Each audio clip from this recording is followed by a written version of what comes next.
Hello, everyone, and welcome back to another episode of the Babbling Irons channel. And we've made a signing, a January signing.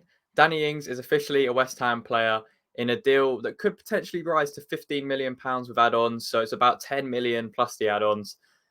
And it's an interesting one because it looks like it's a bit forced. It looks like it's very panic buy with the situation we're in. But there's no doubt we've got a proven Premier League goal scorer, which many fans like to hear. And with the injuries we've got right now to Skamaka, who could potentially be out for a month, and with Antonio potentially leaving as well, and he simply just cannot score right now, and we cannot rely on him to get us goals. It's an interesting signing. So let's break it down very quickly. It's a very interesting signing just because of the age he's at and the chances we've probably had to sign him in the past. He's definitely been linked with us before he moved to Villa for 30 million, which kind of went under the radar. Again, this deal's just come out of nowhere. So let's take a look at his stats so far this season. As you can see, he's played 18 times in the Premier League, only 8 starts, which is really interesting. Goals, you can see there, he will score goals, 6 of them. And his XG was only 5.34. So any of you that are in with the expected stats, he has outperformed his XG, which is a sign of a clinical striker. And we know that about Danny Ings. There's just question marks over a few other things, which we will talk about. But there's no doubt we've got a goal scorer here. You can see here, big chances missed, 3.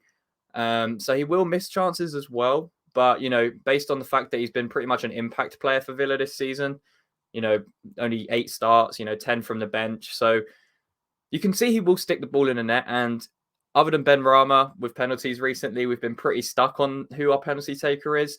Danny Ings will probably be that player. He scored 2 penalties already this season, and he's very clinical from the spot. So it's an interesting move. He's not exactly a marquee signing, someone that's going to set the world alight. He's still, he's 30 years old now. And I think the best time to sign him was when we linked with him a few years ago. There was a lot of fans who were kind of on the Danny Ings train. And then he got that move to Aston Villa after Southampton. He was absolutely smashing it for Southampton. And now he's just kind of fallen out of favour at Villa with Emery coming in. So it's an interesting move, but with the predicament we're in, it makes sense right now, especially with the injuries we have up front.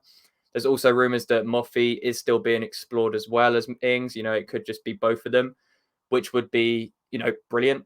Much better than just having Ings, because Skamaka, like I mentioned, is probably injured for up to a month. We still don't know the diagnosis on his knee injury.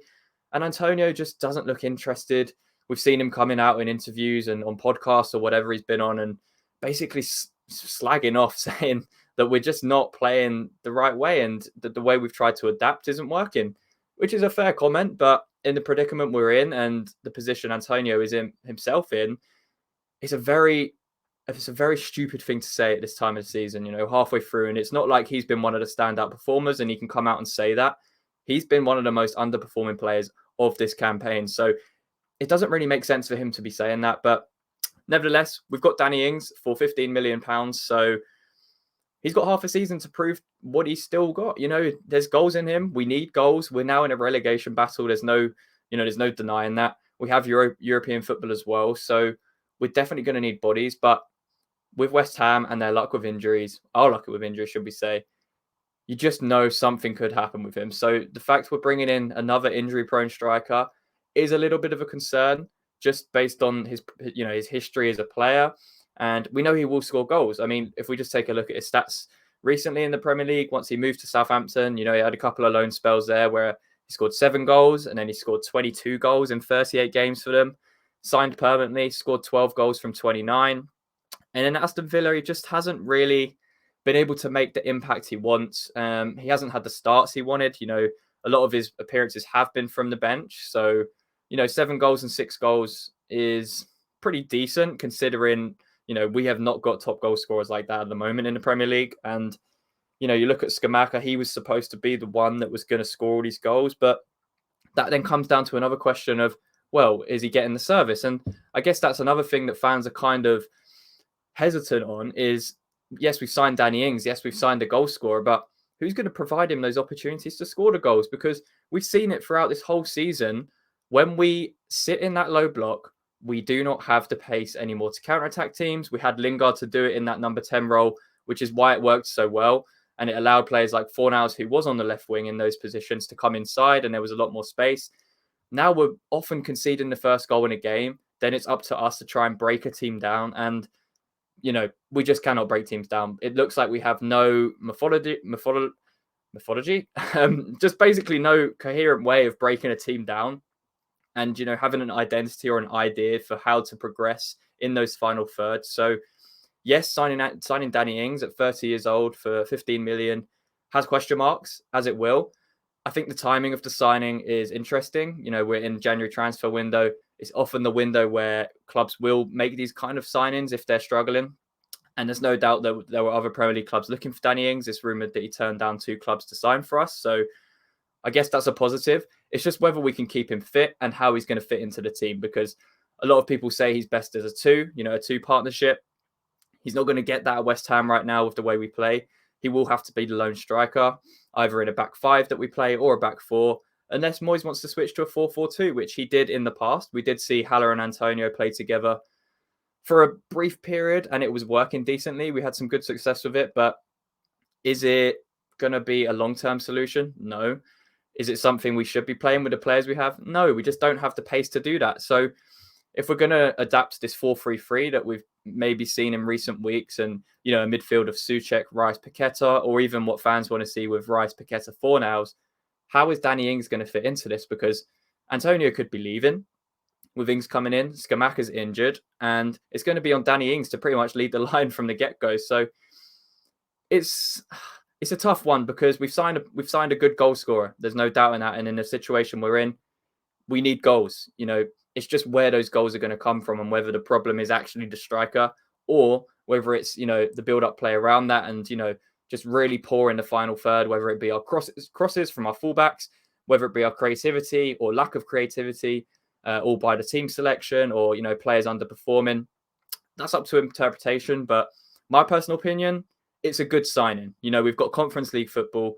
We're still in the FA Cup. So, main thing is we are in a Premier League relegation battle. So he's going to score us goals if we keep him fit and we give him the service. That's as simple as it is. But the same was said for Scamacca. The same was said for Haller.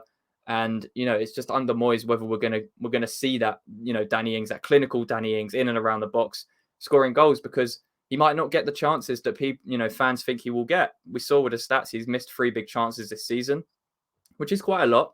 So yes, he has outperformed his XG, which is very impressive considering, he's scored 6 goals in, half a season for Aston Villa, and he's not even their main striker. It's often being that impact player. So it's up to debate. It's I would say overall it's a good signing. Again, with the situation we're in, we really had no other choice. It's just whether we're going to be able to give him that service to really see the Danny Ings that we all know he can be, and the goals that he can score for clubs. So yeah, I mean, it's a difficult one, because we need other players and we need a system that's going to suit Danny Ings. And with Antonio potentially leaving, Scamacca's injury for the next month or so, or even longer, depending on how bad that knee injury is, there's going to be a lot of emphasis for Danny Ings to come in, hit the ground running, and, score those goals to keep us up, because we have some really tough fixtures coming up in February as well. After Everton, we've got Fulham, Newcastle away, Chelsea at home, and then Spurs away in the league. So it does not get easier for Danny Ings to come in, and it's going to be interesting to see what Moyes does, because we've been saying about system, we've been saying about tactics, we've been saying about players playing in certain positions. He's got a proven goal scorer. There's no other position Danny Ings will play other than striker. So it's whether he partners in with a second striker, or he plays a 4-3-3 or a back 5 with a solo striker, and tries to accommodate Danny Ings in that side in his system that he wants to play. So we'll see. It could be a longer term signing for, there is rumours that this wasn't a Moyes signing, and, regardless of how we perform at the weekend, he won't be in the job. So it could be, a potential deal that a manager coming in liked and maybe had a bit of input. I don't know. I think that's a bit wider to mark, but what we have got, again, is a proven Premier League goal scorer, and someone that will score goals if we play to his strengths. Emphasis on that part, because we've seen it before. Like I mentioned with Haller, like I've mentioned with Scamacca this season, we've seen glimpses of him.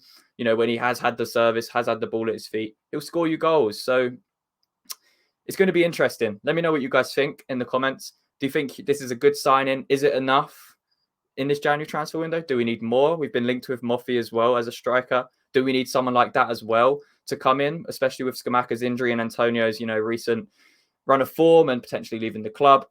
Is Danny Ings going to be the answer to our, big problems that we've got at the moment? So yeah, let me know down in the comments. Leave a like on the video if you enjoyed. Subscribe to the Babylon Irons YouTube channel. And until next time, come on you Irons.